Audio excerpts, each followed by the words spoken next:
예수님 안에서 늘 행복한 삶을 사시기를 축복합니다. 아멘. 여러분, 우리는 지난 7월, 8월에 잠언 전도서 읽기를 시작을 하면서 말씀을 인해서 참 많은 은혜를 받았고 저는 많은 힘을 얻었어요.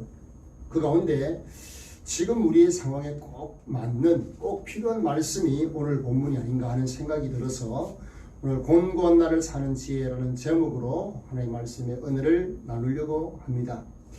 제가 말씀을 준비하는데 가끔씩 하나님께서 참 말씀에 필요한 그런 예들을 만나게 하시는 때가 있는데, 지난 금요일인가 제가 한 라디오 방송에서 출연한 홍원기 군을 보고 제가 깜짝 놀랐어요.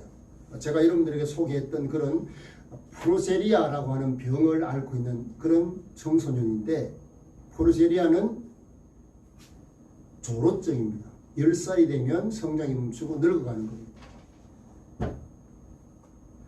화면을 한번 보시면 자, 보입니까? 자, 이 아이가 홍원기입니다. 지금 17살이에요. 키는 우리 해dem이보다 작아요. 그런데 보세요. 아버지보다 늙어 있어요. 근데 제가 깜짝 놀란 것은 그 인터뷰를 하고 하는 내내 얼마나 밝은지, 막 밝은 에너지가 막 뿜어져 나오는 거예요. 그리고 원기군에게 앵커가 시청자들에게, 청취자들에게 한마디 하고 싶은 말 있으면 하라고 했더니 이렇게 얘기를 하는 거예요. 자기가 제일 좋아하는 말인데, 우리 오늘 최선을 다해요. 제가 그 말을 하는데 최고의 하루를 살아요. 그 말을 다 하는데 제가 참 놀랄 뿐만 아니라 마음이 참 감동이 되었어요. 여러분, 전 세계적으로 이 프로제리아라고 하는 조로증을 앓고 있는 아이들이 한 100명 정도 된다고 그래요. 그게 정말 희귀한 병이죠. 근데 그 병에 걸려서 언제 죽을지 모르는 그런 상황인데, 어떻게 불행할 수밖에 없는 환경인데 저렇게 밝을 수 있을까? 그리고 도대체 원기 군과 그의 아버지는 어떤 분들이기에 저렇게 밝을 수 있을까? 저 상황에서 제가 거기에 참 놀랐어요. 아이를 어떻게 양육했길래 저렇게 밝고 저렇게 사람들에게 희망을 주고 소망을 주는 그런 일을 하고 있을까? 참 이 마음에 감동이 되었습니다. 그러면서 한켠에, 제 마음 한켠에 드는 생각이, 도무지 저러려고 하면 믿음의 사람이 아니면 불가능할 텐데 하는 마음이 들어서 방송이 끝나고 바로 인터넷 검색을 했더니 아니나 다를까 홍성원 저분은 목사님이셨어요. 5살 때 원기가 조로증이라는 것을, 프로제리아라는 것을 알게 된 거예요. 목사님이셨지만요, 하나님을 향해서 욕이 나오고 원망이 터져 나오더래요. 여러분, 이게 솔직한 우리의 심정 아니겠습니까? 눈에 넣어도 아프지 않을 그 아이가 성장을 멈추고 늙어가요. 부모가 보는데 늙어간다는 건 뭡니까? 어쩌면 부모보다 먼저 죽을 수 있는 그런 아이의 상태가 되었는데, 어떻게 여러분 그 상황을 쉽게 받아들이겠습니까? 얼마나 힘들었겠습니까? 얼마나 절망적이었겠어요? 너무너무 곤고한 그런 상황이 아니었을까?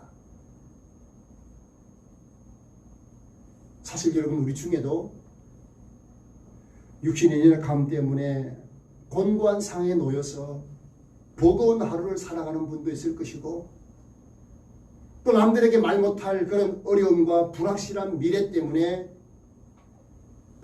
불안해하는, 그래서 곤고한 삶을 사는 성도들이 없지 않을 겁니다. 어떤 면에서 우리 인생은 가만히 보면 좋았던 때도 있지만 힘든 때가 참 많다는 것을 부인하지 않을 수 없어요. 그럼 오늘 본문을 보시면 14절 보시면 누구에게나 형통한 날이 있는가 하면 곤고한 날이 있기 마련이다 라고 말씀을 하세요. 그러니까 여러분 한번 보세요. 우리가 예수님을 잘 믿으면 형통한 날만 계속되는 것이 아니라는 거예요. 그렇다고 해서 불신자라고 해서 곤고한 날만 있는 것도 아니라는 거예요. 인생은 모두가 형통한 날도 있고 곤고한 날도 있다는 거죠. 성공할 때가 있으면 실패할 때도 있다는 거예요. 그런데 문제가 무엇입니까? 우리 인생은 환경을 바라보는, 어려운 환경을 맞이하게 되면 그 환경에 매몰되어 가지고 좌절하고 절망하는 그런 습성이 있는 거예요. 그게 문제죠. 그러면 여러분 환경에 지배당하면 어떻게 됩니까? 불행해져요.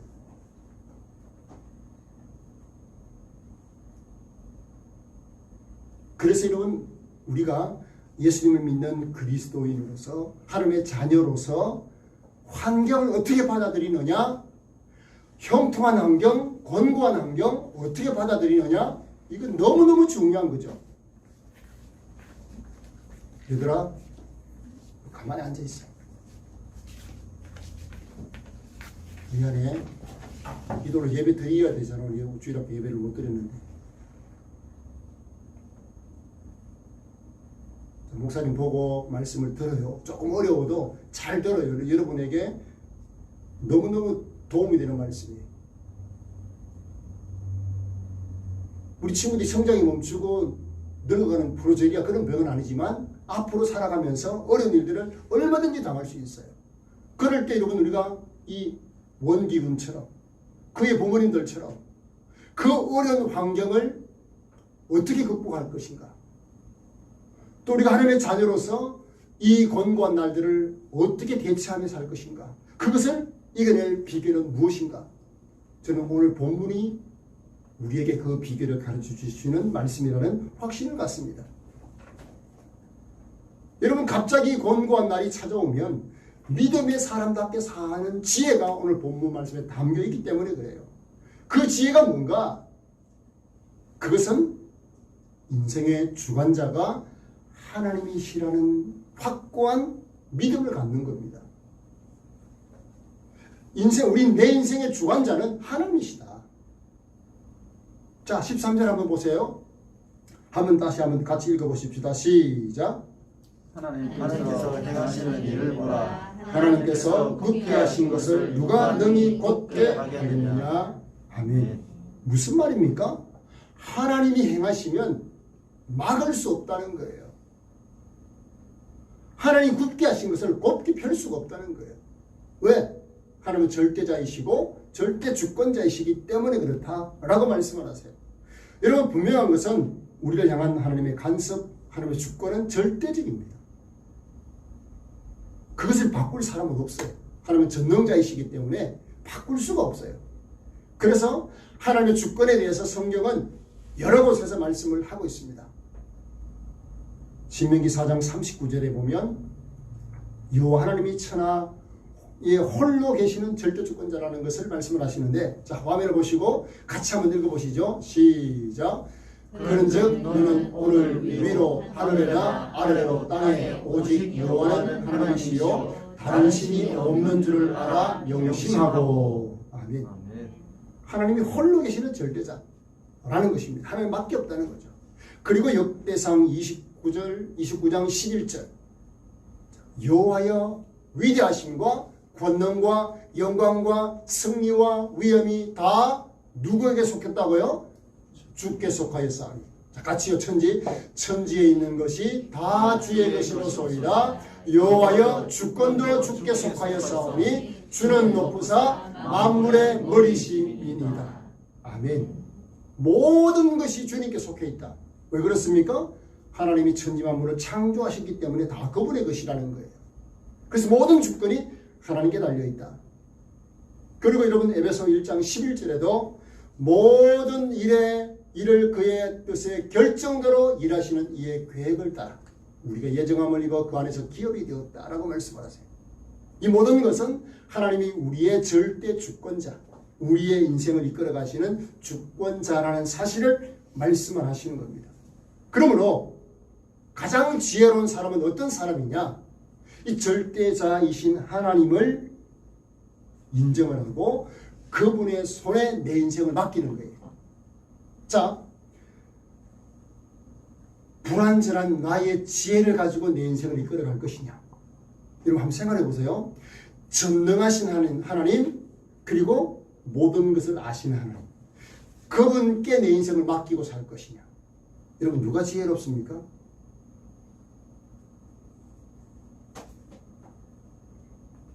지혜로운 사람은요, 하나님 손에 나의 모든 것을 맡기고 사는 사람이에요. 순종하며 사는 사람이에요.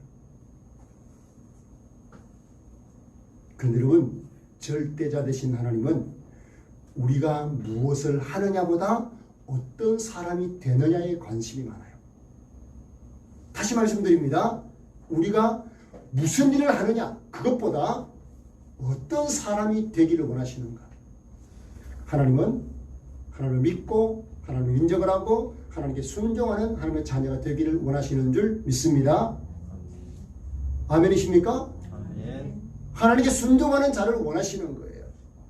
하나님께 인생을 맡기고 그분의 절대 주권 아래 인생을 맡긴 채 순종하는 삶을 살기를 원하시는 거예요.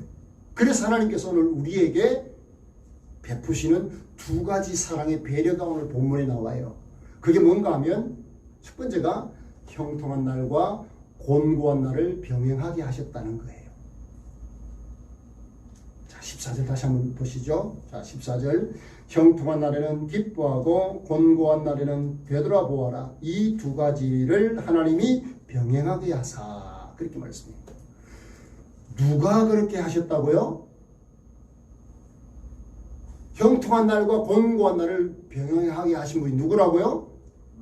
하나님이 그렇게 하셨다라고 말씀을 하세요.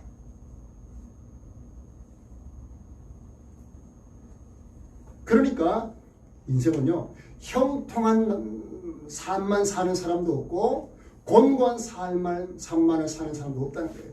형통할 때도 있고 곤고한 때도 있습니다. 그런데 여러분, 우리는 뭘 더 좋아합니까?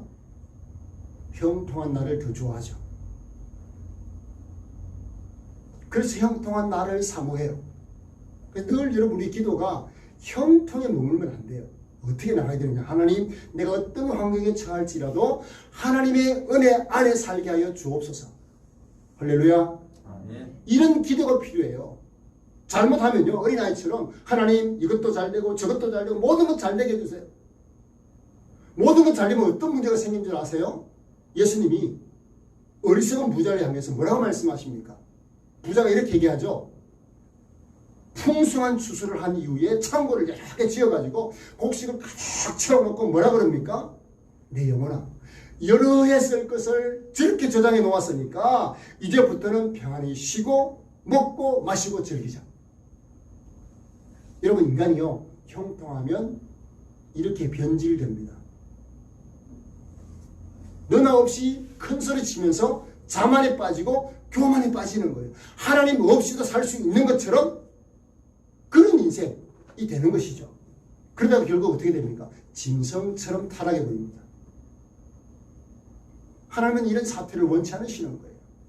그래서 어떻게 하느냐? 곤고한 날을 병행하게 하셨다.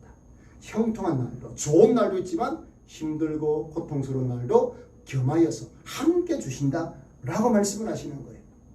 그래서 여러분, 우리는 이런 하나님의 지혜, 하나님의 절대 주권적인 그런 인도하심에 우리의 삶을 맡기는 것, 이것이 우리가 가질 삶의 자세라는 사실입니다.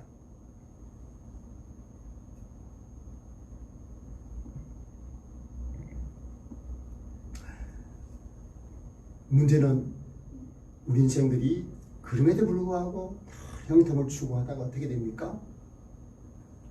늘 형통을 추구하다가 형통한 날이 이어지면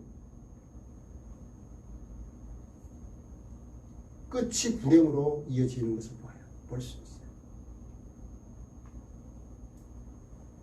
그래서 여러분, 우리 하나님께서 우리 인생을 왜 형통과 곤고한 때를 병행해서 이렇게 우리에게 주시는가? 그것은 여러분 우리에게 가장 필요한 것이 무엇인지를 하나님이 가장 잘 아시기 때문에 그렇습니다. 하나님의 주권을 인정한다는 것은 여러분 우리가 내 인생 속에 허용된 모든 상황들은 하나님께서 내게 필요해 주신 것이다 라는 사실들을 인정을 하셔야 됩니다. 내게 일어난 모든 일들은 하나님께서 내게 주신 것이기 때문에 좋은 것들이다. 예수님을 믿는 믿음 가지고 여러분 평안을 만들어가는 것, 이것이 여러분 우리의 삶의 자세입니다. 여러분 우리가 아무리 힘들어도 이 홍성은 목사님 가정에 이거 오원기처럼 그런 환경에 놓인 분은 없잖아요. 그런데 여러분 보세요. 그 환경들을 어떻게 합니까? 다 승화시키고 얼마나 믿음의 삶을 멋지게 살아가고 있습니까? 그러므로 여러분, 저나 여러분은 우리의 신앙의 인격을 성숙시키기 위해서 하나님께서 형통한 날도 주시고 곤고한 날을 병행하게 하셨다는 사실을 여러분 받아들이시고 감사할 수 있기를 바랍니다. 질병이 와도 육신이 연약해도 또 삶이 버거워도 여러분 이거 안 되니까요. 참 젊은 아이들도 힘들어합니다. 너무너무 힘들어요. 하나님께서 내게 주신 모든 상황들, 모든 환경들 다 하나님의 주권 아래 있다. 이런 믿음을 가지고 환경을 받아들이면 마음이 평안해요. 그런데 그것이 안 되니까 늘 불안한 거죠. 여러분, 하나님께서 우리가 하나님께서 원하시는 삶을 위하여서 순종하는 삶을 위하여서 이렇게 형통한 날과 곤고한 날을 병행하게 하셨다는 사실을 받아들이시고, 두 번째는 하나님께서 어떻게 하셨느냐, 우리 인생을 맡기고 순종하는 그런 삶을 위하여서 우리의 미래를 우리 자신에게 일임시키지 않으셨다는 거예요. 자, 14절 후반부를 한번 보세요. 보시면 사람이 그의 장래 일을 능히 헤아려 알지 못하게 하셨느니라. 무슨 말씀입니까? 미래를 알 수 있도록 우리를 만들지 않았다는 겁니다. 그리고 종잡을 수 없는 미래를 우리가 막 이렇게 우리 손으로 좌지우지할 수 있도록 하지 않으셨다는 거예요. 저는 이것을요 생각하면 참 감사해요. 미래를 우리 손에 맡겨놓았다. 그러면 불안하죠. 그런데요, 내 인생을 이끌어 가시는 하나님, 그분의 능력과 그분의 지혜 안에서 내가 인생을 인도함을 받으며 살아간다. 이게 여러분 얼마나 평안합니까?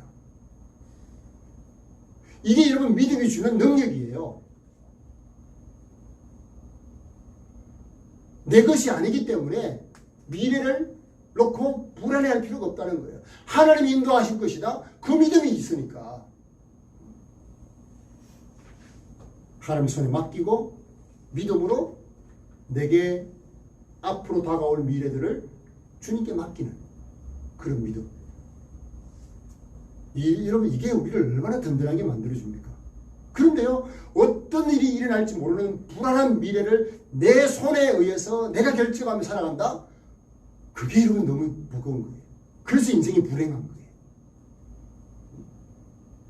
만일 여러분 미래를 알게 하셨다, 그러면 어떤 일이 생기겠습니까? 막 좋은 일이 생겨도 너무 좋아가지고 신병마비 걸릴 수도 있을 거예요. 그리고 또 너무 힘들어서 살 수 없을 거예요. 그 하나님이 우리에게 장래의 일들, 미래의 일들을 알지 못하게 하셨다는 거예요. 그렇기 때문에 여러분 우리 어떻습니까? 장래에 어떤 일이 일어날지 모르니까 곤고한 일이 닥쳐올 수도 있는 거예요. 그걸 피할 수 없는 거예요. 그러니까 여러분, 하나님 나에게 장래에 곤고한 일을 오지 않도록 해주세요. 여러분 이게 하나님 원하시는 것이 아니에요. 그것을 통해서 우리에게 무엇을 원하실까? 그 사실이 중요한 것이죠.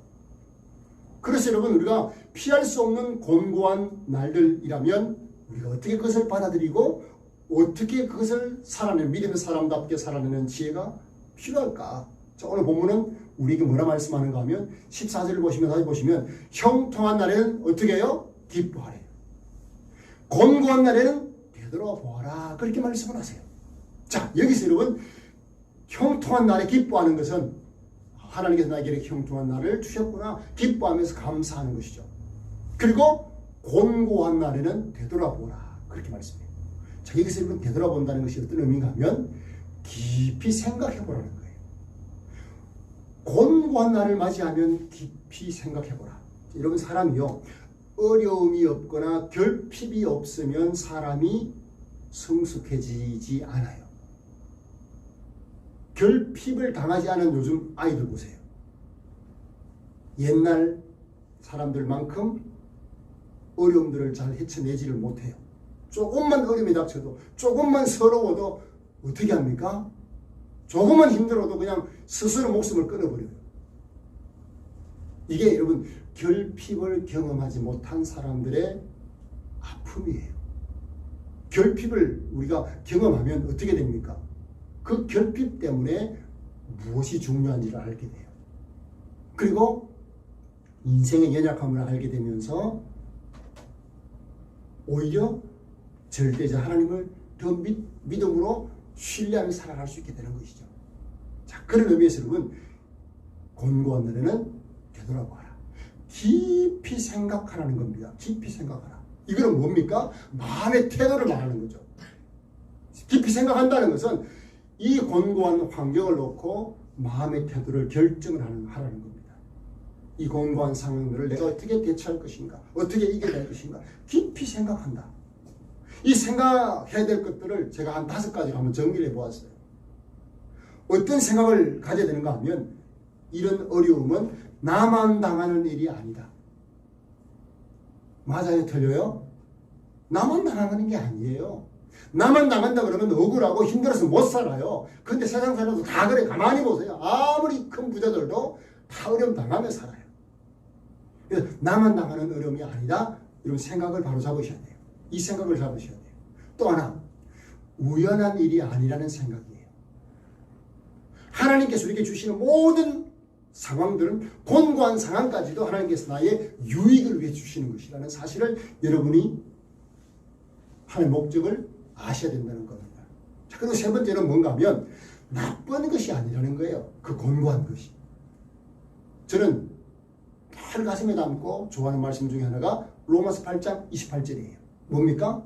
우리가 알거니와 하나님을 사랑하는 자 곧 그의 뜻대로 부르심을 받은 자들에게는 뭐가 있어요?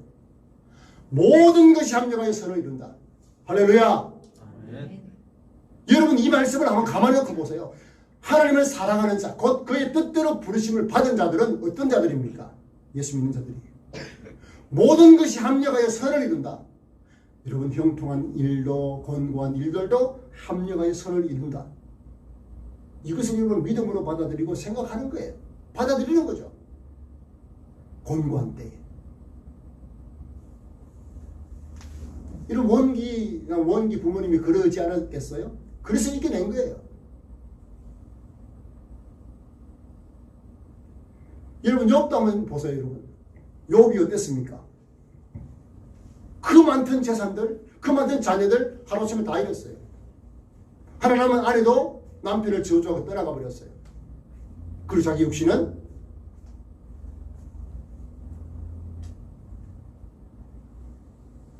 극심한 피부병에 걸려서 기왓장으로 끓지 않으면 괴로워서 견딜 수 없는 그런 지경이 되어버렸어요. 그런데 욥은 그 상황 속에서도 하나님을 원망하지 않았다. 하나님께서 내게 목적을 가지고 이런 어려움을 주신 것이다. 믿음으로 견뎌냈을 때 욥은 어떻게 됩니까? 갑절의 복을 받았어요. 갑절의 복이 포커스는 아니지만 하나님께서 그렇게 욥을 축복하신 것을 우리가 볼 수 있습니다. 고난이 손해가 아니라 유익이라는 거예요. 여러분 믿으시기 바랍니다. 아멘. 그래서 고난은 나쁜 것이 아니다. 이런 생각. 또 네 번째는 항상 이렇지는 않을 것이라는 생각을 가져야 됩니다. 우리 앞에서 형통한 날과 곤고한 날을 병행하여 주셨다는 것을 받아들이는 것처럼 항상 어렵지만 않다. 좋은 날이 온다. 이런 믿음을 가지고 사는 것이죠. 그리고 5번째는요. 이 어렵고 곤고한 일을 나만 당한 것이 아니라 우리 예수님도 당하셨다는 거예요. 그리고 그 예수님이 나와 함께 그 고난을 같이 당해주시고 계시다는 사실을 여러분 생각을 하셔야 돼요. 여러분, 예수님은 어떤 분이십니까? 하나님이시면서 시험을 받으셔서 이 땅에 오셔서, 자, 히브리서 2장 18절에 보시면 그가 시험을 받아 고난을 당하셨은즉 시험 받는 자들을 능히 도우실 수 있다, 그렇게 말씀하세요. 4장 15절에 히브리서 우리에게 있는 대제사장 예수님은 우리의 연약함을 동정하지 못할 분이 아니시다. 모든 일에 우리와 똑같이 시험을 받으신 이로되 죄는 없으시다. 할렐루야. 그러니까요, 예수님도 내가 당하는 고난 다 당하셨다는 거예요. 그리고 지금도 그 예수님이 내가 당하는 고난을 응원하고 계신다는 사실을 여러분 생각하시는 겁니다. 이거 여러분 깊이 생각하는 거죠. 이게 뭡니까? 믿음의 생각이요, 긍정적인 생각인 거예요. 여러분, 이런 생각을 가지니까 원기군 이야기를 또 하는데요. 원기에 생기는 그 희망이 뭔지 아세요? 꿈이 뭔지 아세요? 자기를 향한 꿈. 20살까지 사는 게 목표예요. 여러분, 우리는 그런 목표를 세우지 않잖아요. 지금 원기는 5살 때부터, 초등학교 다닐 때부터 자기는 왜 그래 피곤한지 다 그렇게 피곤한 줄 알았대요. 근데 몸은 늙어가면서 막 피곤한 거예요. 지금도 그런 거예요. 그런데 밝게 환한 미소를 띠면서 자기는 20살까지 사는 것이 목표고, 다시 그 앵커와 인터뷰하는 것이 자기 꿈이다. 이런 작은 꿈을 이렇게 밝히는데 얼마나 여러분 긍정적인 믿음의 생각들을 가지고 있습니까? 주님 앞에 설 날을 생각하는 거예요. 그래서 오늘 최고의 삶을 사는 거예요. 하루하루를. 얼마나 멋집니까? 이게 여러분 믿음의 자녀가 가질 수 있는 곤고한 상황들을 극복하고 믿음으로 살아내는 모습인 거예요. 여러분, 늘 곤고할 때 생각하십시오. 생각을 여러분 놓치면 안 됩니다. 잠언 3장 23절에 여러분 무슨 말씀이 있던가요? 무릇 지킬 4장 23절에 무릇 지킬 만한 것 중에 내 마음을 지키라 그래요. 마음을 지키지 못하면요, 불행해집니다. 사람이. 곤고할 때 깊이 생각하고 마음을 붙들어야 됩니다. 믿음으로 마음을 붙들어야 되는 것이죠. 자, 그런가 하면 여러분, 곤고한 날을 사는 지혜가 무엇인가? 두 번째는요, 곤고해지면 우리가 염려가 생기잖아요. 근데 그 염려를 믿음으로 묶어버리는 겁니다. 한번 따라해 보십시다. 염려를 믿음으로 묶는 것이다. 염려를 믿음으로 묶는 것이다. 염려는요, 믿음이 아니면 묶어낼 수가 없어요. 우리 예수님께서 마태복음 6장 34절에 뭐라고 말씀을 하십니까? 그러므로 내일 일을 위하여 염려하지 말라. 자, 화면 보세요. 내일 일은 내일이 염려할 것이요 한날의 괴로움은 그날로 족하니라. 여러분, 가만히 이 말씀을 놓고 한번 보세요. 내일에 대하여 기대하지 말아라, 그 말씀이 아니에요. 내일을 위해서 계획을 세우지 말아라, 그 말씀도 아니에요. 단지 염려하지 말라는 거예요. 이런 염려는요, 하나님을 믿지 않는 세상 사람들이 하는 것이지, 천지의 주관자 되시는 하나님, 그 하나님을 믿는 사람을 믿는, 그 하나님을 아버지를 믿는 사람들은 염려는 믿음으로 묶어버리는 거예요.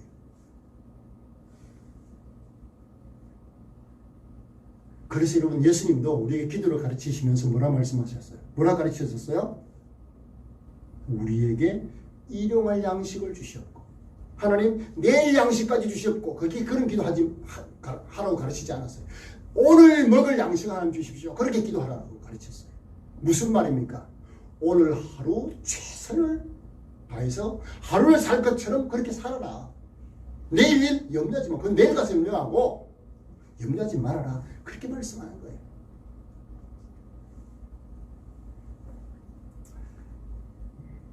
이런 미국의 존 홉킨스 의과대학교를 설립한 윌리엄 오슬로라고 하는 분이 계세요.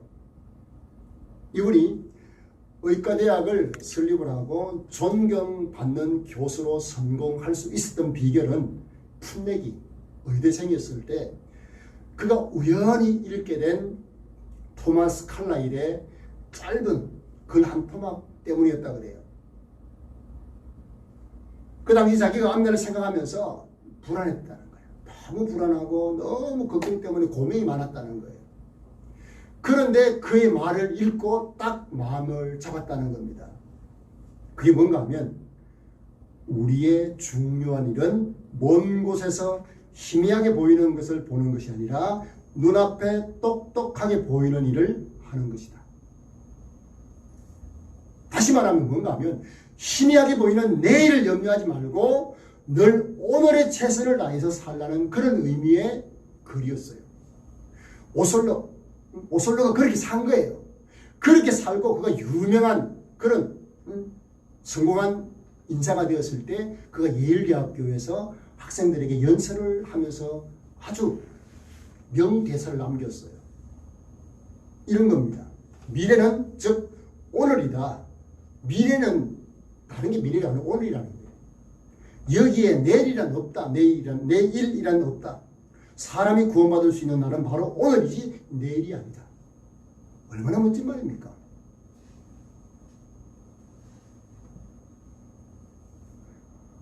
로마의 시인이었던 호라티우스는 참 재미있는 그런 시를 하나 남겼는데요. 여러분도 아마 접해본 시일 수 있을 거예요. 이런 자는 행복하리라. 이런 자만이 행복하리라.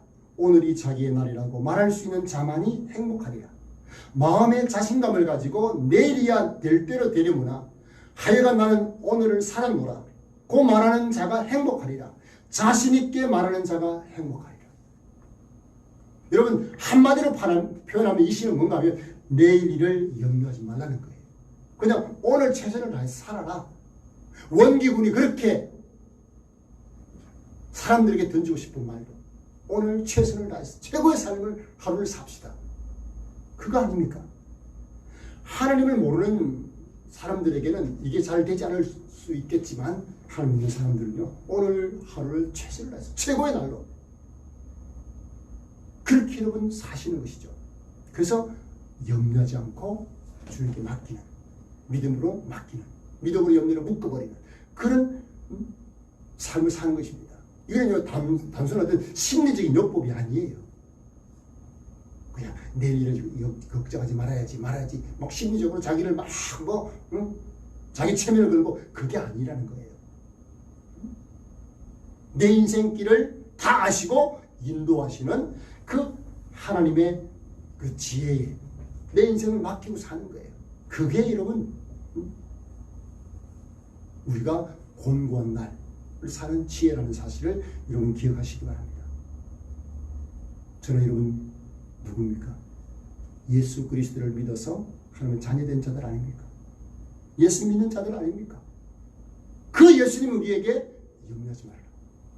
여러분 저는 하나님께서 예수님을 우리의 구원자로 주셨다는 사실을 가만히 놓고 그걸 여러분 묵상을 하면 나에게 자기 아들까지 내어주시는 분이 내가 불행하기를 원하실까? 생각해 보세요. 아들을 주신 분이 내가 불행하기를 원하실까? 그렇지 않아요. 그리고 불행 때문에 망하기를 원하시지 않아요. 그래서요 그 불행 앞에서도 염려하지 않고 그 불행을 통해서 더욱 성숙한 하나님의 자녀가 되기를 원하시는 거예요. 최근에 제가 지난 9월 2일 날 어제 그저께죠. 김수미 여러분 탤런트 김수미 씨 아시죠? 이분이 CBMC라고 기독 시럽인 선교 대회가 있어요. 거기에 간증자로 김수미 씨가 초대를 받았다는 거예요. 그런데 56년 동안 예수를 믿지 않았다는 거예요. 믿는 가정에서 태어났는데 안 믿었다는 거예요. 그런데 최근에 몇 년 전에 예수를 믿고 간증자로 나섰는데 그 CBMC 초청을 받아 갔는데요. 1시간을 자기가 가서 기다렸대요. 그러면서 간증을 딱 시작하면서 이런 말을 하는 거예요. 제가 조금 의역을 하면 까칠한 사람이라는 거예요. 자기가 출연하는 그 프로그램에 뭐 감독이라든지 자기에게 긴장하지 않는 사람이 없다는 거예요. 자기는 시간 같은 거 지키지 않으면 그냥 가버린대요. 그래 감독들도 쩔쩔매는 그런 사람인데 내가 1시간을 기다렸다. 그리고 나는 뭐 한두 시간 하면 돈 1,000만 원 받는 출연을 받는 사람인데 여기 돈 10원도 받지 않고 왔다. 내가 어떻게 이렇게 기다리는 사람이 될 수 있었는지 아느냐. 내가 예수님을 믿고 나니까 기다리는 사람이 되고 세계관이 달라지고 인생관이 달라지더라는 거예요. 그러면서 하는 말이 제가 간장할 건 없지만 예수 믿고 나니까 삶이 자꾸 달라지더라는 거예요. 예수 믿는 사람들은 달라야 된다는 거예요. 제가 오늘 여러분 홍원기 군과 그리고 이 김수미 씨의 그 글들을 제가 다 여러분 카톡 다 링크로 다 보내드릴게요. 한번 보세요 나중에. 여러분 예수 믿는 것이 바로 그런 거예요. 그러면서 김수미 씨가 무슨 얘기를 하는가 하면 지난 수해 때 자기들 집도 피해를 입었대요. 옥상에서 하여튼 뭐 비가 새가지고 옥상에 있는 그 뭐 화분들을 만들어놨는데 정원처럼 만들어놨는데 그 다 걷어내야 된다는 거예요. 안 믿을 때 같으면 막 불평하라고 그랬을 건데 아이고 그거 뭐 치우면 되지 뭐 새로 하면 되지 뭐. 자기가 그렇게 변한 거에 대해서 자기도 깜짝 놀랄 정도로. 무엇 때문에 그렇습니까? 예수 믿고 나니까 변하더라는 거예요. 곤곤상이 와도 그걸 뭐 염려로 받아들이는 것이 아니라 그냥 받아들이게 되고 이겨내게 되더라는 겁니다. 여러분 우리는 예수님을 믿을 때 내일 일을 염려하는 인생이 아니라 오늘 하루하루 최선을 다해서 살아가는 그런 하나님의 자녀인 줄 믿습니다. 그런 성도의 삶이 필요한 것입니다. 자, 그리고 여러분 우리가 곤고한 일을 당했다. 그럼 여러분 깊이 생각한다면 무엇 하겠습니까? 마지막 한 가지만 더 말씀을 드리고 말씀을 마무리하려고 하는데 여러분 같으면 뭐 하겠습니까? 우리 김영 집사님 정말 내가 곤고한 일을 당했을 때 내가 이 문제를 놓고 깊이 생각할 때 뭘 할 것 같아요? 하나님과 대화, 기도. 기도. 그렇죠. 믿음의 사람은요, 그 곤고한 상황을 가지고 하나님께 기도하는 거예요. 하나님, 이 환경, 이 어려운 것 이겨낼 수 있도록 도와주세요. 그리고 이걸 통해서 내가 하나님을 더 잘 믿는 성숙한 자가 될 수 있도록 나에게 힘주세요. 이게 여러분 기도 아닙니까? 그래서 여러분 히브리서 4장 16절에 뭐라 말씀합니까? 그러므로 우리는 긍휼하심을 받고 때를 따라 돕는 은혜를 얻기 위하여 은혜의 보좌 앞에 담대히 나아갈 것이다. 하나님의 은혜의 보좌 앞에 나아가는 것이 무엇입니까? 기도예요. 기도. 하나님과 1대1로 대화하면서 하나님 이런 문제가 있네요. 저런 문제가 있네요. 저는 이런 마음인데 하나님 어떤 뜻입니까? 어떤 의도를 가지고 계십니까? 하나님께 묻는 거예요. 여러분 소나기가 쏟아지면 처음 하나도 피해야 되잖아요. 태풍이 온다 그러면 어떻게 합니까? 태풍이 대비를 해야 되죠. 저도 이제 예배 마치고 이제 주일 오후나 뭐 내일까지 교회 여러분 태풍 대비를 해야 돼요. 뭐 대비할 거 대비해야 되죠. 역대급 태풍이 온다는데 그렇다고 하면 너무 호들갑 떨 필요가 없어요. 내가 준비할 거 준비하고 뭐 태풍 때문에 피해를 보면 또 우리가 복구하면 살아가야죠. 그것 때문에 막 미리 막 염려하고 그러지 말자는 거예요. 그러기 위해서 우리가 필요한 게 뭐냐? 하나님께 내 상황들을 놓고 말씀을 드리면 기도하는 거예요. 그분 앞에 가지고 나가는 거예요. 그래서 여러분 우리는요, 기도 없는 형통보다 곤고함 중에 기도하는 성도가 훨씬 멋진 성도예요. 형통할 때 기도가 필요하죠. 뭐 안 하잖아요. 그냥 아무 문제가 없는데 무슨 기도를 합니까? 그럴 때 기도하는 성도 정말 성숙한 성도겠죠. 근데 하나님은 기도하기를 원하세요. 어떤 사람이 기도할 수 있습니까? 하나님을 바로 알고 바로 믿는 사람이 기도할 수 있어요. 하나님을 만나고 하나님께 내 모든 문제들을 놓고 하나님께 말씀을 드리는 거예요. 부탁을 드리는 거죠.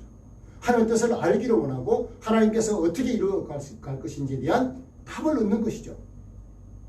그래서 여러분 우리는 기도할 때 예수 그리스도의 이름으로 기도하는 것입니다. 그래서 예수님도 뭐라 그랬었어요? 요한복음 16장 24절에 보면 이렇게 말씀을 하셨어요. 지금까지는, 화면 한번 보세요. 지금까지는 너희가 내 이름으로 아무것도 구하지 아니하였으나 구하라 그리하면 어떻게 해요? 받으리니 너희 기쁨이 충만하리라.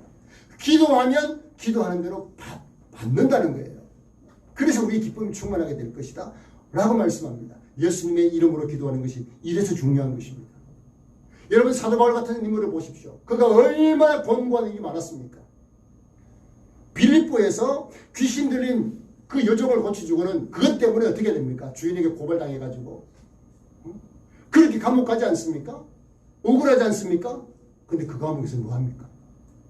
기도하고 찬양하잖아요.